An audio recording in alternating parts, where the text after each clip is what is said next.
I'll never forget the morning Marlene Granger stomped up our driveway, waving a neon yellow citation like a traffic cop with a grudge. She plastered it on our mailbox like it was radioactive, her voice piercing the calm air as she shouted about unauthorized ornamental wildlife. She pointed accusingly at our pair of old cement elk statues that had guarded our driveway since I was in diapers. My grandfather, Harold Boone, was rocking gently on the porch, nursing a mug of strong tea. He lowered his newspaper, peered at Marlene through his bifocals, and gave her that slow grin he reserved for moments when someone had no idea they were about to step into legal quicksand. "Curious," he said calmly, sipping. "Given I drafted the very township guidelines that allow those statues." Marlene's perfectly powdered face pinched. "That's not possible," she barked. Harold set his mug down. "Ever read Addendum 6A, subsection 9? My penmanship's worse now, but that signature's still legally binding. Signed it back in '85. Let me rewind. I'm Alan Boone, 39, recently divorced, and back in my childhood home in Maple Hollow with my 2 kids and Grandpa Harold. The house has ivy climbing up its old bricks, a porch that wraps like a hug, and history woven into every beam. I bought out my siblings to raise my kids here. Grandpa isn't just a retiree, he spent decades as a municipal attorney, with half the local zoning codes bearing his name.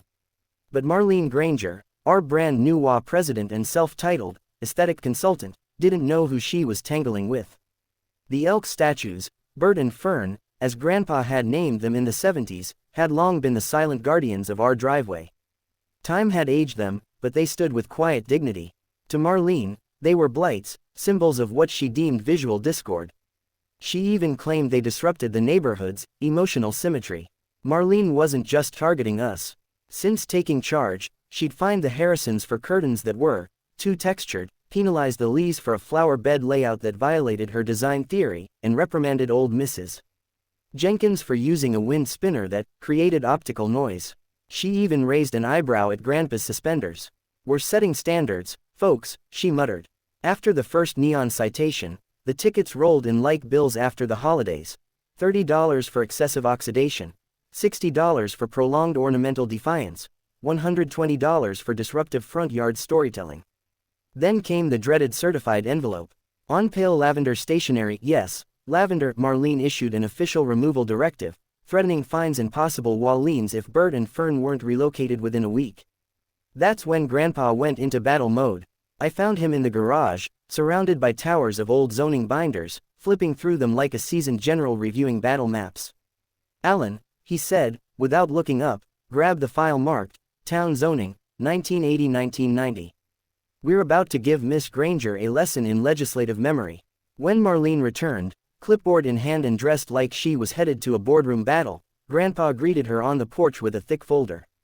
"Another love note, Ms. Granger?" he asked sweetly. "Splendid. I have one for you, too." He handed her a highlighted copy of Township Addendum 6A. His signature graced the bottom. "That section," he said, "specifically protects legacy decor predating HOA establishment by 5 years. These elk arrived in '78.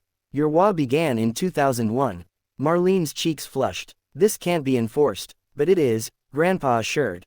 "And page 3 clearly prohibits retroactive aesthetic enforcement on grandfathered homes." She tried to fight back. Called a special board session. Hired an independent compliance inspector named Keith Dobbs, who showed up on a Thursday with a laptop and nervous energy. I watched from the living room as Keith cautiously approached Grandpa, who was sipping tea between Bert and Fern. "Mr. Boone," Keith began, "I'm here to review compliance infractions regarding your, statues." Grandpa looked up. "Keith Dobbs, weren't you a clerk at the planning office in '09? Keith blinked. "You're Harold Boone, the guy who wrote the Residential Harmony Code." "In the flesh. Now let's see your paperwork." Keith passed it over, hands trembling. Grandpa flipped pages, humming now and then. "You're missing Appendix C," he said. "That's where inspection authority is outlined. Want help finding it, or shall we pretend this never happened?" Keith paled. "Actually, these statues are fully compliant. Possibly even heritage artifacts." "Heritage," Marlene gasped, suddenly appearing. "They're concrete animals, placed in '78, Keith said, backing away. "That qualifies under the Boone Heritage Clause." I stepped outside. "Wait, there's a Boone Heritage Clause?" "There is now," Keith mumbled. Marlene was livid. I am the HOA president. I have jurisdiction. Except, Keith said, tapping on his tablet, when local codes override HOA bylaws, particularly when authored by a recognized legal authority. Also, Grandpa added, standing, you've been issuing fines without appeals, mailing improper notices, and perhaps even committing postal fraud. Word spread fast. Neighbors started dropping by with citations. Grandpa reviewed each like a judge with a gavel made of common sense. Illegitimate, he said, stamping a void mark. This one references a regulation repealed in 1993. The Harrisons discovered their curtains were protected under interior visual privacy statutes. The Lee's flower bed fell under the Residential Beautification Initiative. Mrs. Jenkins Spinner, culturally expressive, per Grandpa's 1987 ruling. A neighborhood meeting was called. Half the community arrived, documents in hand, ready for revolution. Uniformity supports community spirit, Marlene shouted. Grandpa rose from the back. Actually, the Maple Hollow Civic Charter, which I co-wrote in 1986, says otherwise. Shall I read? That won't be, a board member began. Oh, but it will, Grandpa grinned. He read, this neighborhood shall honor individual expression, decorative freedom, and protection from arbitrary aesthetic enforcement. The room froze. Marlene stood stunned. I motion to audit our enforcement policies, one board member said. Seconded, came another. I move to review our president's conduct, added Mrs. Lambert. Seconded. The vote, overwhelming. Marlene was ousted, 45-4. Grandpa served as ballot monitor. Everyone cheered. That weekend, neighbors organized a decor appreciation bash. Bert and Fern wore wreaths and were crowned honorary protectors of Maple Hollow. Mrs. Tompkins crocheted matching scarves for them. Speech, speech. The crowd cried. Grandpa raised his mug. May no lawn statue fall to tyranny. In May HOA presidents remember, ordinances outlive officeholders. Applause echoed down the block. Someone popped sparkling cider. The Lees offered to build a flowerbed tribute around Bert and Fern. It was the best gathering in years. As for Marlene, last I saw, she was watching from her window, visibly stunned.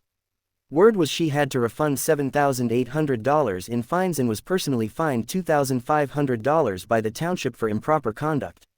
Her blog on suburban elegance lost subscribers after someone posted Grandpa's speech online. It went viral. #Dear V's Dictator. She quit all her social media within days. The board banned her from any HOA position for the next decade. When the ban was announced, she stood, trembling, and muttered, "This isn't finished," but we all knew it was.